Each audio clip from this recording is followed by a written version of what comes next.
brilhante como um espelho, fino como papel, tocante como um gongo e suave como um lago em um dia ensolarado. Já foi chamado de milagre chinês, o ouro branco. Acreditava-se que o veneno em um objeto de porcelana perdia suas propriedades. A porcelana já era fornecida à corte dos imperadores chineses no século V. Apenas 7 séculos depois, o veneziano Marco Polo trouxe o milagre chinês para a Europa, e ali começou imediatamente um boom da porcelana.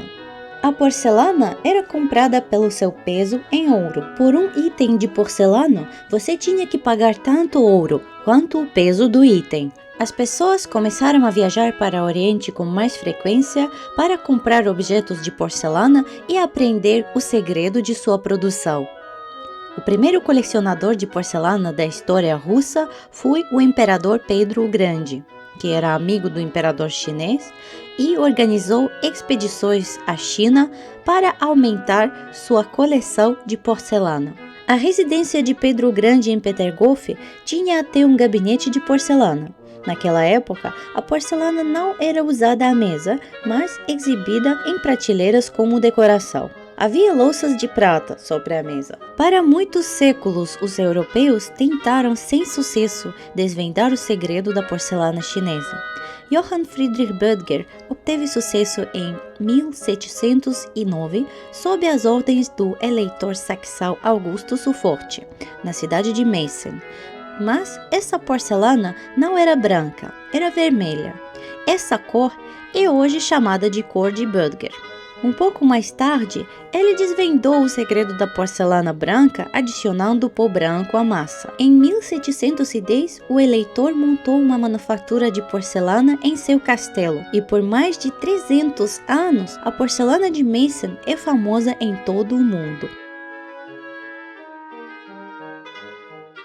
A imperatriz Ana tinha muitos itens de porcelana europeia. A imperatriz recebeu um serviço de porcelana como presente da corte vienense. Em 25 de novembro de 1741, a filha de Pedro o Grande, Elizabeth, assumiu o trono. Ela foi criada como uma dama secular, muito educada, e estava preparada para se casar com um rei francês. No entanto, não se tornou uma imperatriz francesa e ficou na Rússia. Ela seguiu a moda europeia, encomendou todos os livros e revistas mais recentes relacionados à descrição dos feriados de Versalhes e repetiu tudo na Rússia. As mesas eram organizadas na forma de figuras e símbolos fantasiosos. Os pratos eram justapostos com decorações feitas de açúcar, cera e papel machê. E as mesas também eram decoradas com composições de porcelana. Em 1742, o eleitor da Saxônia, Frederico Augusto II, na esperança de obter a ajuda da Rússia na guerra contra a Prússia, enviou à imperatriz um serviço com o brasão russo e a Ordem de Santo André.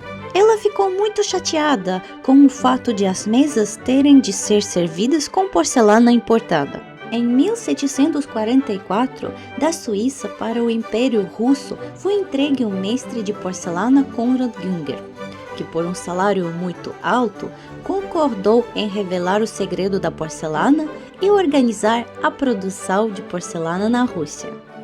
Ele recebeu grandes somas de dinheiro, mas depois de algum tempo descobriu-se que ele não conhecia nenhum segredo e que era um malandro comum. Os experimentos para criar a porcelana russa foram liderados pelo geólogo russo Dmitry Vinogradov. Ele conseguiu descobrir o segredo da porcelana e criar uma produção na Rússia, mas isso não lhe trouxe felicidade. Ele fez um conjunto maravilhoso para a imperatriz Elizabeth, e a imperatriz ficou encantada ao receber seu conjunto de porcelana. Entanto, devido ao medo que Vinogradov fosse sequestrado ou contasse a alguém o segredo desse valioso produto, ele foi vigiado e mantido em condições insuportáveis. Ele escreveu reclamações, mas ninguém respondeu e sua situação só piorou. Ele ficou deprimido e começou a beber. bebeu tanto que o colocaram em uma corrente. Nessas condições, ele morreu e não restou nem mesmo um único retrato do criador da porcelana russa. A porcelana russa sempre tem um monograma do monarca no poder. Durante o reinado da Catarina a Grande, a porcelana refletia seu amor pela caça e pela arquitetura. O tema dos pratos pintados tornou-se uma ocasião para conversas à mesa. No século XVIII, as decorações de mesa chamadas surtout de table foram incluídas no serviço. Em homenagem à vitória do Império Russo sobre a Turquia, foi feita uma escultura para decorar a mesa. A deusa Cibele segura em suas mãos um escudo com um retrato da Catarina e ao lado os estandartes e troféus turcos derrotados. O sultão turco, em negociações com a Rússia, foi apresentado com essa escultura como um lembrete de porcelana de como a guerra interior terminou. As negociações foram bem-sucedidas. A mesa imperial foi decorada com figuras de porcelana de comerciantes e artesãos, bem como dos povos da Rússia. A imperatriz gostava de fazer jantares em um círculo fechado e sem empregados. Os pratos eram servidos com a ajuda de uma elevatória para 6 pessoas. O imperador Paulo I não gostava de grandes refeições cerimoniais. Ele gostava de jantar com sua família e amigos íntimos para 8 a 16 pessoas. Nos serviços da sua época, havia o simbolismo de um brasão de armas. O imperador Alexandre I adorava o estilo império. O famoso serviço russo foi decorado com vistas de São Petersburgo e Moscou, nacionalidades da Rússia e cenas da vida do povo. Para a coroação do imperador Nicolau I, foi usada porcelana decorada com imagens de águias russas de 2 cabeças. Nicolau I reviveu os pomposos festivais, bailes e bailes de máscaras. Os banquetes eram realizados em tendas com vegetação e flores. No final da década de 1820, surge na Rússia o fascínio pelas épocas do passado. Os bailes históricos e os bailes de máscaras aparecem na vida da corte imperial. Um serviço gótico com ornamentação medieval foi usado em um baile de máscaras dedicado à antiguidade russa. Durante os reinados dos imperadores Alexandre II e Alexandre III, os bailes pomposos e os bailes de máscaras continuaram. Em 1883, Alexandre III encomendou um serviço no estilo de Rafael que levou 20 anos para ser concluído. Durante o reinado de Nicolau II, todos os bailes e celebrações foram reduzidos ao mínimo necessário para manter o prestígio do poder, e o imperador não comparecia a bailes com mais de 1 hora de duração. Um serviço no estilo de Rastrelli foi criado para Nicolau II. Foi o último serviço de porcelana feito para refeições na corte russa. Após a Revolução, a porcelana deixou de ser um item de luxo e se transformou em uma arma de agitação. A porcelana foi usada para escrever slogans e refletir os acontecimentos da vida na União Soviética.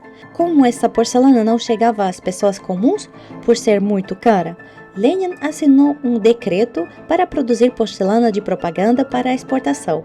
Os imigrantes russos opositores da Revolução no exterior destruíram vitrines com essas porcelanas. E os colecionadores europeus estavam dispostos a pagar enormes somas de dinheiro pela porcelana de propaganda soviética. Um pouco mais tarde, quando as ruas de Petrogrado começaram a ser decoradas com monumentos e figuras revolucionárias, percebeu-se que a propaganda monumental era boa não apenas nas ruas e praças, mas também nas prateleiras dos armários. Começou-se então a produzir bustos de porcelana de Lenin e Karl Marx, pratos como os rostos dos dezembristas. Também figuras de tipos da União Soviética. Aqui está uma trabalhadora agitando o poder da União Soviética. Aqui está uma garota bordando uma bandeira vermelha. Estudantes, filhos de trabalhadores, soldados do Exército Vermelho de porcelana e partidários. Não era decente colocar figuras de animais nas prateleiras. e todos os cães e gatos eram exportados. Na Rússia moderna, colecionar porcelana é muito comum. Em Moscou, há muitas lojas de antiguidades e um mercado permanente vernissage. Quase todo mês, há um mercado de pulgas em um shopping center no centro da cidade. Eu gostaria de agradecer aqueles que me apoiaram com suas doações. Muito obrigada.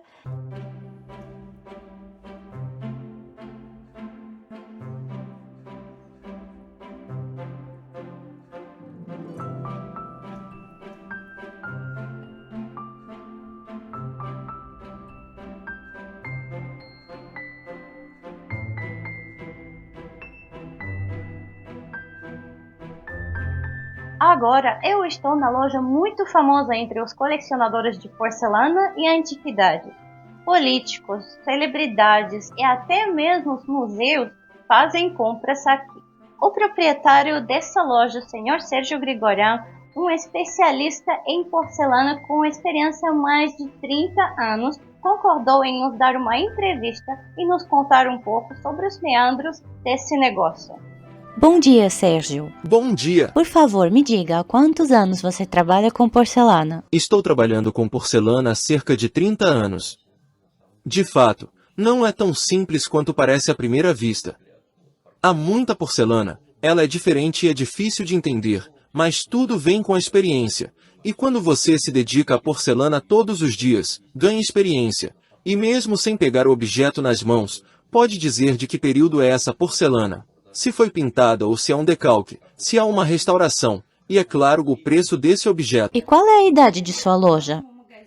Em 1º de agosto, nossa loja completará 10 anos. Por favor, me diga, se há muitos colecionadores na Rússia e o que as pessoas mais colecionam? Na verdade, há muitos colecionadores em todos os lugares, e a Rússia não é uma exceção.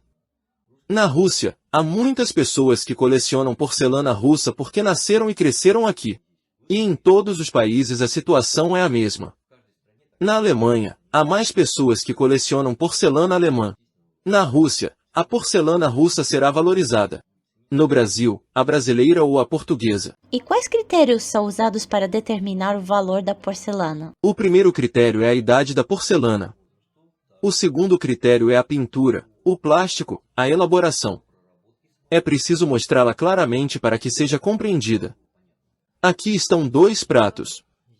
Este é um antigo prato russo da fábrica Popov, de 1840 a 1850. Aqui está a marca da manufatura no prato. Esta obra-prima russa é verdadeira. Tem ouro antigo em excelente estado e é toda pintada à mão. Esse é um prato de nível de museu e o preço desse prato é de 1.000 euros na Rússia. É um prato moderno, com um decalque todo. É o nosso cosmonauta Yuri Gagarin, que foi o primeiro a ir para o espaço, mas é todo decalque e não há nenhuma marca. É apenas um prato de lembrança que você pode pendurar na parede. Esse prato não tem valor colecionável porque é um souvenir. Qual é a diferença entre pintura à mão e decalque? Pintado à mão é algo que foi totalmente pintado à mão. Tudo aqui é pintado à mão, ou seja, o artista sentou e pintou tudo. E decalque é um adesivo comum, que foi feito primeiro e depois foi colado e coberto com glacê. Não tem nada a ver com pintura. Portanto, em termos de investimento financeiro, esse prato não tem valor para os colecionadores de porcelana. Qual é a diferença entre porcelana antiga e nova e como identificar a porcelana antiga? Qualquer pessoa que queira entender a porcelana sem essa ferramenta chamada lupa nunca conseguirá entendê-la. Você precisa de uma lupa. Com a lupa,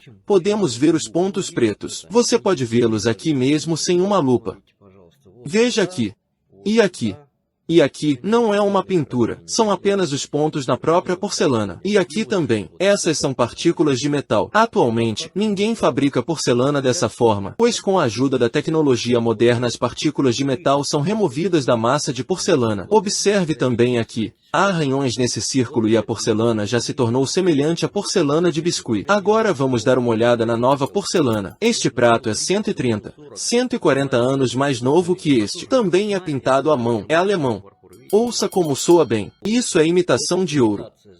Parece ouro, mas quando você o compara com o antigo. É ouro de verdade? Sim, O prato antigo é de ouro verdadeiro e o novo é de imitação de ouro. É verdade, a cor é diferente. A cor é muito diferente. É uma coisa completamente diferente. Também é uma porcelana alemã de altíssima qualidade. Havia uma manufatura chamada Schumann e eles faziam pratos com perfurações. Mas este é um prato moderno. Tem apenas cerca de 15 a 20 anos. E não há pontos onde quer que você olhe. Porcelana branca pura. Essa porcelana foi feita em um forno elétrico. E no início do século XIX, não havia fornos elétricos, mas fornos a lenha. A qualidade da porcelana é muito diferente. É claro que a qualidade da porcelana do novo prato é melhor do que a do antigo, mas esse prato é pura história. Dê uma olhada. Aqui estão todos os itens da manufatura de Meissen do século XIX ao XX. Aqui estão algumas figuras muito famosas da série Commedia dell'arte. São figuras do início do século XX. Ela tem a marca de Meissen aqui.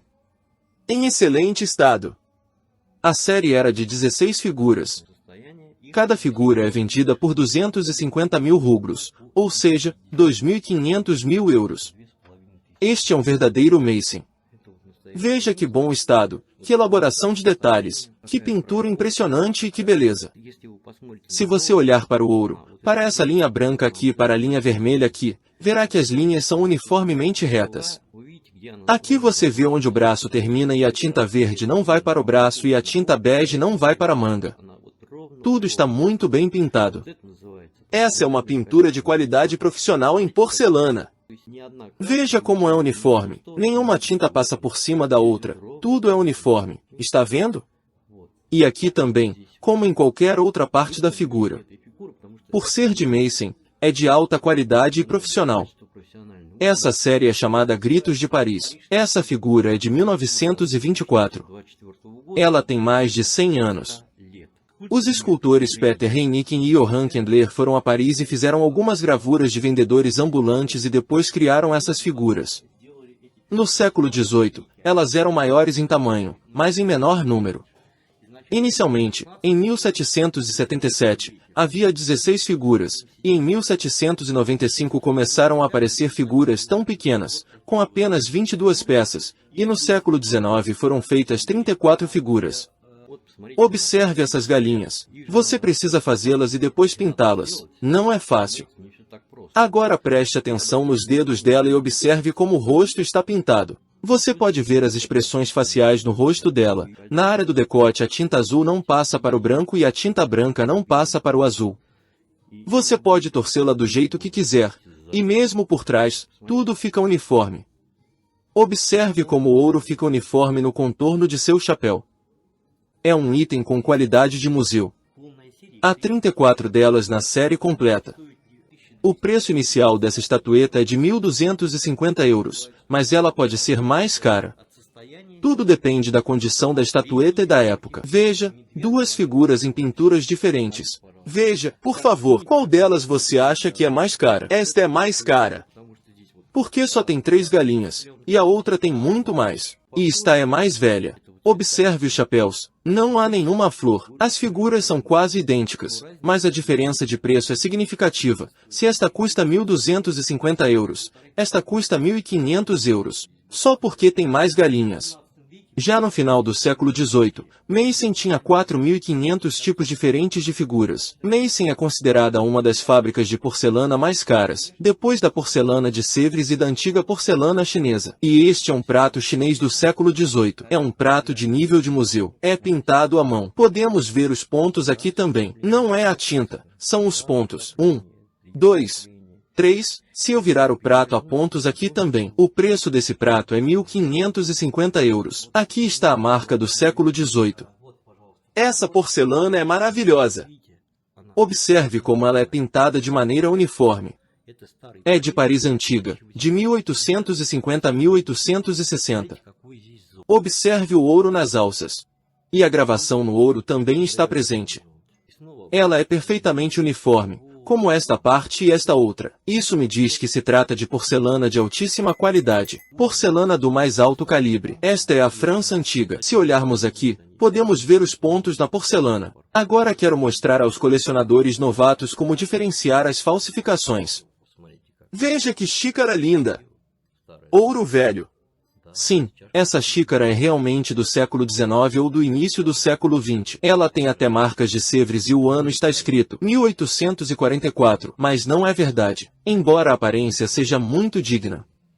Acredite em mim, é porcelana realmente antiga, há até ouro com arranhões. O ouro é velho e a porcelana é velha, mas é uma falsificação. Você me pergunta por que é uma falsificação? Há até os pontos aqui. Há o mesmo prato deste conjunto. Pegamos uma lupa e começamos a olhar os cupidos, essa parte. E vemos que isso não é pintura. Essa parte de ouro aqui é uma pintura. Este é um decalque como este. Isso é pintura. E isso é pintura. E isso é pintura. Isso definitivamente não é uma pintura. E esse ouro na borda também não é uma pintura. Agora vou lhe dizer por que esse não é um item de qualidade. Vamos dar uma olhada aqui, nesta parte aqui. Aqui podemos ver que a cor azul passa por cima do branco. Está vendo isso? Esse prato é de Limoges e foi feito no final do século XIX ou no início do século XX. E nos séculos XVIII e XIX, havia um grande número de ateliês de arte na França que pintavam e decoravam porcelana. E Paris e Marselha eram visitadas por um grande número de turistas. Havia lojas especializadas que vendiam essas louças. E elas também não eram baratas. É um souvenir daquela época. Esses souvenirs têm mais de 100 anos. Essa louça tem valor histórico. Mas não gosto de pratos como esse. Eles são bonitos, mas não tem nada a ver com boa porcelana. São apenas boas cópias no estilo de Sèvres. Um prato de Sèvres de verdade como esse custaria tanto quanto um belo apartamento em Moscou. Agora quero mostrar duas figuras do século XVIII em excelente estado, sem restauração. Elas são de 1760 a 1780. Essas figuras têm mais de 200 anos. Veja como essa figura é linda. Essa é a Manufatura Real de Berlim, a KPM. Observem os detalhes, a pintura e as cores usadas. Veja aqui, está tudo muito bem pintado. O autor dessas figuras está até escrito aqui. Esta é a marca da KPM. E este é seu namorado. Veja como ele está bem conservado e bonito. Tem uma pele de leão com uma cabeça. É do século XVIII, uma verdadeira porcelana de museu. Esse par custa 3.500 euros. Agora vamos dar uma olhada na porcelana inglesa de 1770 a 1780. A porcelana inglesa não era marcada, eles faziam conjuntos enormes, e entre todas as peças, apenas uma podia ser marcada. Tem boa pintura, bom ouro e é feita à mão. Há uma grande quantidade de porcelana inglesa no mundo. Por isso ela é relativamente barata. E para aqueles que querem começar a colecionar porcelana, a porcelana inglesa será muito mais barata do que a alemã e a francesa, mas a qualidade será um pouco pior. No entanto, ela ainda é pintada à mão e de ouro do século XIX, e não é cara. Esse item custa cerca de 200 a 300 euros. Agora mostrarei como você pode encontrar facilmente a restauração em uma estatueta de porcelana. Você deve ter bastante experiência. Esta estatueta é da fábrica Cowens, e a marca azul é da década de 1970. Onde você vê a restauração aqui? Onde você acha que ela poderia ser encontrada? Vou lhe dizer logo de cara que você deve procurar restauração em lugares que poderiam quebrar facilmente. 1, 2, 3. Encontrei a restauração. Se olharmos aqui, a restauração não é ruim, mas poderia ser melhor. Esta é a parte que foi cortada e é aqui que a restauração foi feita. Esta é a junta no pescoço. Foi aqui que o pescoço foi quebrado. Aqui vemos que a porcelana é branca e aqui ela é um pouco mais escura. A restauração tende a amarelar com o tempo, mas você não notará isso imediatamente. Este local também foi restaurado. Foi aqui que ele foi quebrado e foi aqui que o pescoço também foi quebrado. Se você passar o dedo sobre esse ponto, poderá sentir a transição. Foi bem feito. À primeira vista você não reconheceria a restauração.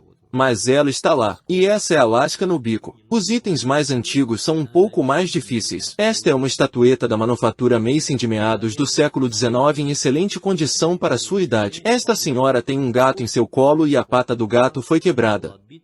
E esta pata foi restaurada. Você pode ver o verniz aqui, e a pata foi completamente refeita. Todo o resto está bem preservado e não há mais restaurações. Aqui, um homem tem um cachorro maravilhoso sentado em seu colo, e essa pata foi refeita, e o dedo desse homem também foi restaurado. Basicamente, são sempre pequenas partes como essa que são quebradas. Você pode ver que seus sapatos foram repintados, provavelmente há uma lasca aqui. Não é uma cor típica de Meissen. E há esse ponto no calcanhar. Meissen não tem isso. Esta é uma das mais raras manufaturas russas, a manufatura de Kornilov. Ela é toda pintada à mão, provavelmente entre os anos de 1910 e 1915. Essa fábrica tinha muitas marcas diferentes. Até mesmo uma colher foi preservada, o que é raro. Não há restauração aqui, tudo é realmente pintado à mão.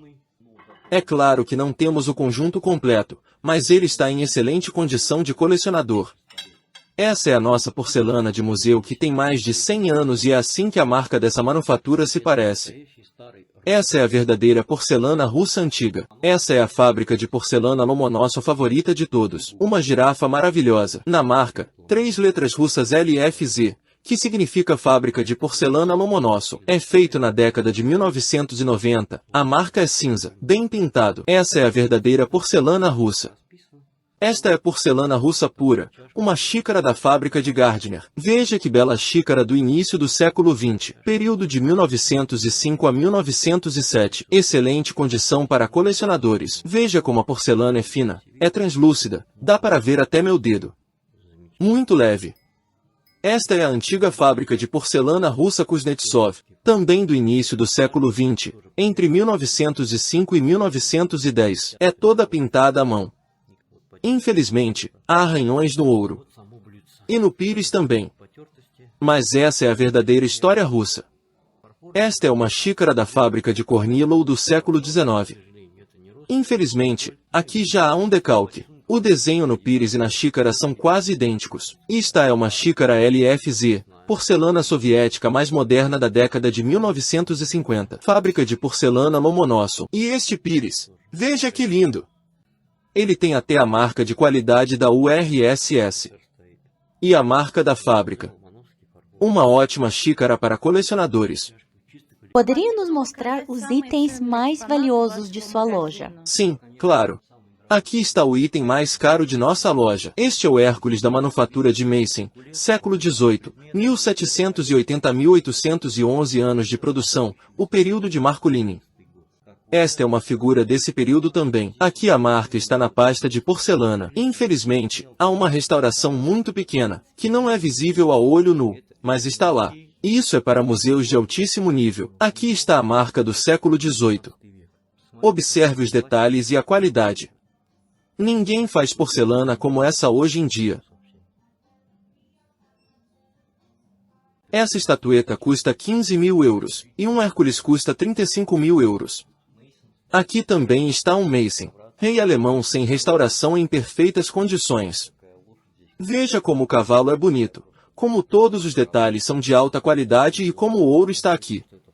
É uma porcelana do século XX de uma coleção particular. É uma porcelana de nível de museu. Todos os detalhes são muito bem feitos e pintados. Observe a vista traseira, o cabelo dele. O preço desse item é de 10 mil euros. Coisas de alta qualidade como essa devem ser compradas, se houver uma oportunidade, porque a boa porcelana é um ótimo investimento e seu preço aumenta a cada ano. Essa é uma peça da qual existem muito poucas no mundo. Essa figura foi originalmente feita no século XVIII, mas esta é uma recriação do século XX, e é muito importante que não haja restauração ou arranhões. Tudo está em perfeito estado. Este é um relógio Meissen em condições de funcionamento, com a chave e o pêndulo originais. De 1860 a 1870, há uma pequena restauração dessas flores, mas ela foi feita de forma tão profissional que não é possível determinar a olho nu. As flores são muito frágeis e se quebram facilmente, mesmo com uma leve pressão. O relógio é chamado de estações do ano. Cada criança representa uma estação: verão, inverno, primavera e outono. Esse relógio custa 10 mil dólares. Não são Meissen, são da segunda manufatura da Alemanha, Nymphenburg. Há uma marca aqui. Às vezes também é colocada uma marca na pasta. A figura não é pintada, apenas completamente glaciada. O que é apreciado aqui é a elaboração dos detalhes e a aparência realista. Observe o cavalo. Que tipo de orelhas ele tem e que tipo de olhos ele tem. Trata-se de porcelana com tema de caça. Essas figuras também podem ser pintadas. Eu também tenho figuras pintadas. Elas não são baratas. Uma figura dessas pode custar em torno de 3.000 euros, mesmo sendo do início do século XX. Essas figuras são muito desejadas por colecionadores e estão em muitos museus, pois são uma verdadeira obra-prima da arte da porcelana. Aqui, além da marca, também vemos os números da massa e uma pequena marca na massa. Ela pode ser azul, pode ser incolor. Figura muito bonita, porcelana de altíssima qualidade. O cavaleiro tem todos os dedos preservados, a figura não tem restaurações. Essa figura também é da marca Nymphenburg. Também podemos ver a marca. Porcelana de altíssima qualidade, para museus de alto nível que você não teria vergonha de colocar em qualquer coleção. E este é o item mais caro que tenho em minha loja, mas é de minha coleção particular e não está à venda. É do século XVIII, França, manufatura de Sèvres. 1780s, não há nenhuma marca na figura, mas não deveria haver. O escultor está listado aqui na massa. Mais uma dessas estatuetas está em Versalhes, a segunda no Museu de Estocolmo.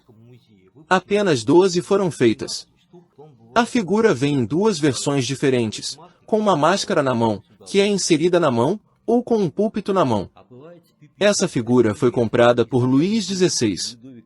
Vou dar um link para o site de Versalhes e você pode encontrar essa figura lá. Não a estou vendendo. Ela pertence à minha coleção particular. Farei uma exposição em breve. Convido-os a visitar e ver todos os itens da minha coleção do século XVIII. Não tenho tantos quanto gostaria, pois eles são extremamente caros e muito difíceis de encontrar e comprar. Os detalhes estão em um nível incrível. Se você observar o tecido que parece muito natural e as pernas que parecem estar vivas. O detalhamento dessa figura é ainda melhor do que o de Meissen. Essa é a verdadeira Sèvres do século XVIII, no nível dos principais museus, como o Hermitage ou o Metropolitan e muitos outros museus sérios. É quase impossível comprar essas peças. Elas são muito raras, e mesmo que sejam, o preço vai fazer você chorar. Onde nós podemos ver sua coleção particular?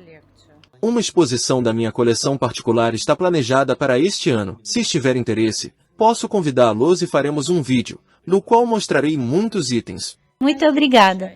E se nossos espectadores fizeram perguntas, deixe que escrevam comentários abaixo deste vídeo, e eu responderei a todas com prazer. muito obrigada. Muito obrigado, e obrigado por assistir a este vídeo até o fim. Caros amigos, eu gostaria de informá-los que agora absolutamente todos vocês podem me apoiar com suas doações. Isso ajudará muito no desenvolvimento do meu canal e também ajudará a realizar meu maior sonho, é uma viagem ao Brasil. E também um futuro próximo eu pretendo viajar para a Armênia, é minha terra natal histórica, e mostrar para vocês esse país maravilhoso.